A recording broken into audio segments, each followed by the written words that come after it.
Well, just quite independently, actually, of John's presentation, I also found some information that indicates that the sea level had dropped 120 metres as well, the exact same figure. So this is not my number one area of expertise, I can tell you that.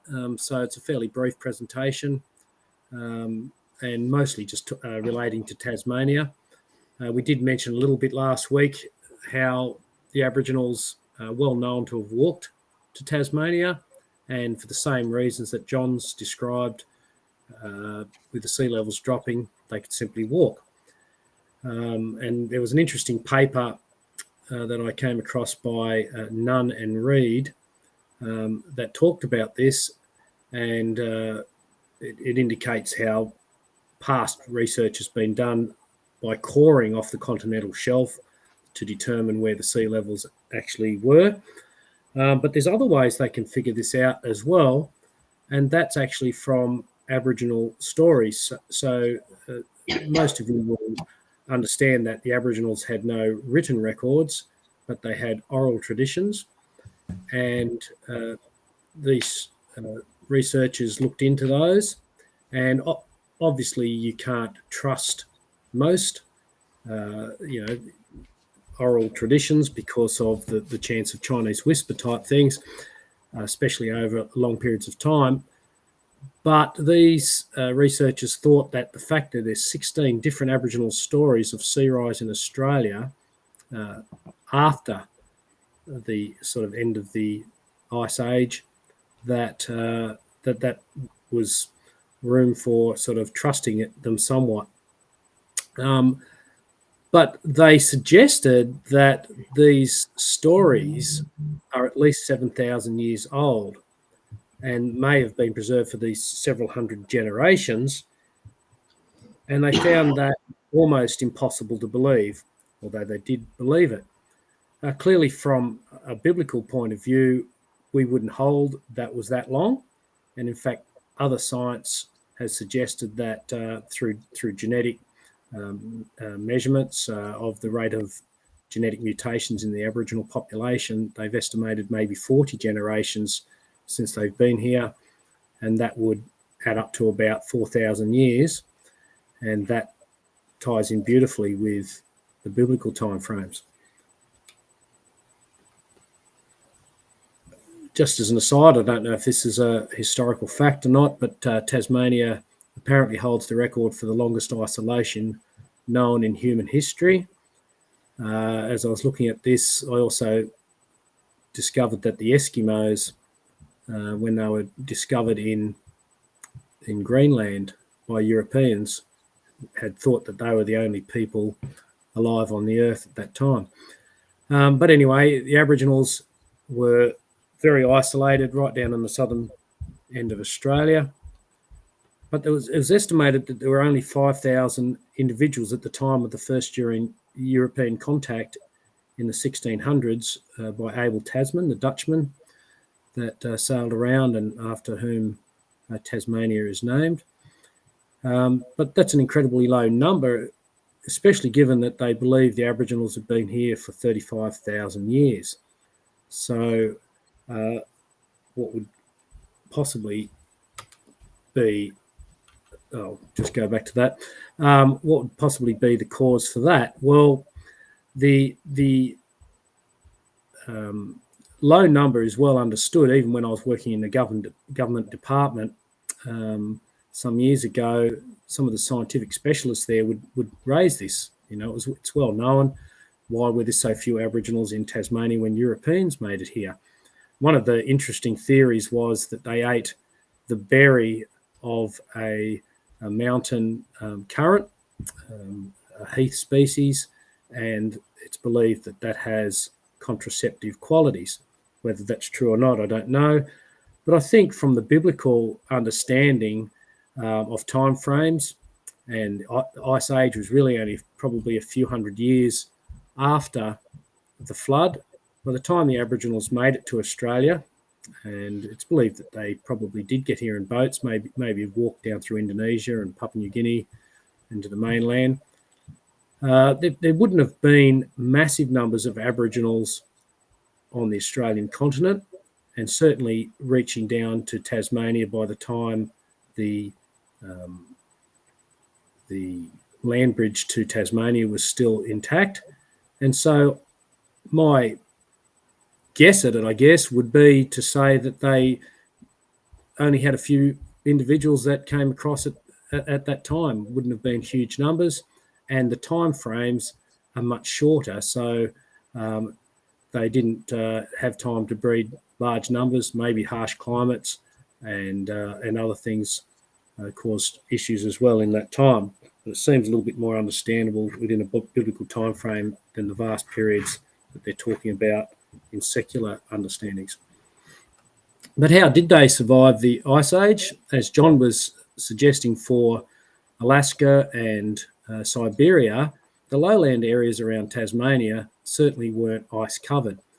So there you can see the outline of the current coastline of Tasmania. The broader grey area is the previous land area during the Ice Age, shortly after, and the extent of the glaciers. So sometimes we have this picture of ice ages that just everything is completely covered with ice, whereas in Tasmania, really, it's just the central plateau and some of the higher peaks where the glaciers were. The glacier is in black there, and the ice cap on the central plateau is the darker grey there, a little bit over in the northeast as well. So the Aboriginals could survive around the coastal areas, especially down the centre part of Tasmania in the lower country. Even today, the east coast of Tasmania is a lot warmer than the rest of the state. Parts along the north are quite comfortable as well. So back then they might have been able to survive. Interestingly, they had no known method of starting fire. So unlike mainland Aboriginals, the Tasmanian Aboriginals didn't have an understanding how to start fire, and instead they just carried a firebrand around with them, and if their fire went out, they had to go and ask a neighbour or a friend to reboot their fire for them. So I found that quite interesting. So maybe that contributed as well to their discomfort in the really cold periods. Now, just to move on to a slightly different subject, one that I'm a little bit more familiar with, but I came across a paper through the University World News talking about plant diversity, and it describes how the Ice Age extinction was the cause of plant diversity. And now that seems counterintuitive to hear a statement like that. And these researchers have shown by investigating the fossil records that plant diversity was once much greater, and that they blame the Ice Age, that it was the Ice Age that wiped vast numbers out, and this proves that extinction rather than evolution influences biodiversity. Well, I mean, this is just fantastic. This is what creation has been saying all the way along. This reflects biblical history, and it's a great quote for us, but not for evolution, because extinction is downward. It's not an upward and improving and increasing genetic growth of diversity across the planet. It's a loss in all of that. So it's quite a statement for evolutionary-based scientists to come out with. In the Tasmanian context, we've got Nothofagus rainforest, and this is a picture at about 800 metres elevation in the northeast. The Nothofagus is an interesting tree. It occurs in cool temperate rainforests, but you can see there some of its characteristic. It can be a tree up to 40 metres high, or as stunted as 1.5 metres in the most windswept and colder alpine regions. But it does occur in the lowlands as well, and across quite a diversity of topographies and soils and so on. So it's quite a robust sort of plant. In fact, there's another Nothofagus as well that I also was exposed to in my time in New South Wales that occurs from about the central part of New South Wales into southern Queensland, called Nothofagus morii. And it's a very similar tree, and I would say it's of the same created kind as the Nothofagus of Tasmania, which is just showing that it can also survive in warmer climes. Now, going back to our paper, and I'll just tie this in a minute, they are saying that highly diverse sclerophyll plants existed under high rainfall summer wet climates based on the fossil record prior to the Ice Age. Now, this fits again in with the biblical story, i.e., as John was describing, warm, moist environment. Adam and Eve were naked. They had to be able to survive in a warmish climate. It wasn't pouring rain.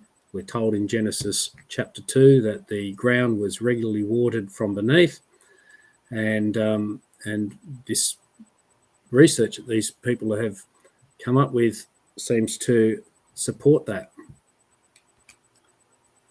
But they've concluded that the regional loss of the sclerophyll diversity occurred at the same time as a decline in rainforest diversity. In other words, basically all the plants. So sclerophyll, if you're not familiar with that, just means dry or leathery leaved plants, and the rainforests are, sort of softer, moister leaved plants with a lot more water available to them. So basically, they're saying there's been a widespread drop in diversity following the Ice Age. Now, I wouldn't blame the Ice Age for all of that. In fact, the fossil record, which is showing where all the diversity was, is obviously a result of the devastation of Noah's flood. But obviously there was probably also other plants that couldn't handle the more extreme conditions following the flood, again, as John has described. And they found these results were unexpected. So it was previously thought that diversity that we see on the planet came from radiation, which is an increase in the diversity of plants because of the dry climate and poor soils that came along and fires and so forth. So plants had to evolve to put up with those things. That's what was believed in the Australian and South African context. Or because there was an increase due to accretion, which is adding on or an addition to the current species there in a stable climate. Well, we know the climate hasn't been stable, so that you can basically throw that one out. But also they're throwing out the fact that evolution has occurred because of the dry climates and so forth. They're saying no, extinction is the rule. And there has been no increase in plant diversity. There's been a loss. There's been extinction. So they're saying here the species that became extinct in the two countries during the Ice Ages were likely to be the most sensitive to rapid climate change. So the species that now grow may be more capable of tolerating rapid changes than predicted by current science. So this is where the Nothofagus example in Tasmania fits in nicely. This is clearly a species that's not sensitive necessarily to rapid climate change. It does prefer generally cooler climates, but it can handle the extreme cold and it can handle warmer temperatures as well in the lower parts of Tasmania in the relatively hot summers that we have here as well. Yes, we do get 40 degrees too. You people in UK have been suffering up there. So yeah, this is just an example of science that's actually reflecting biblical history, which we believe, of course, is the true history of the planet.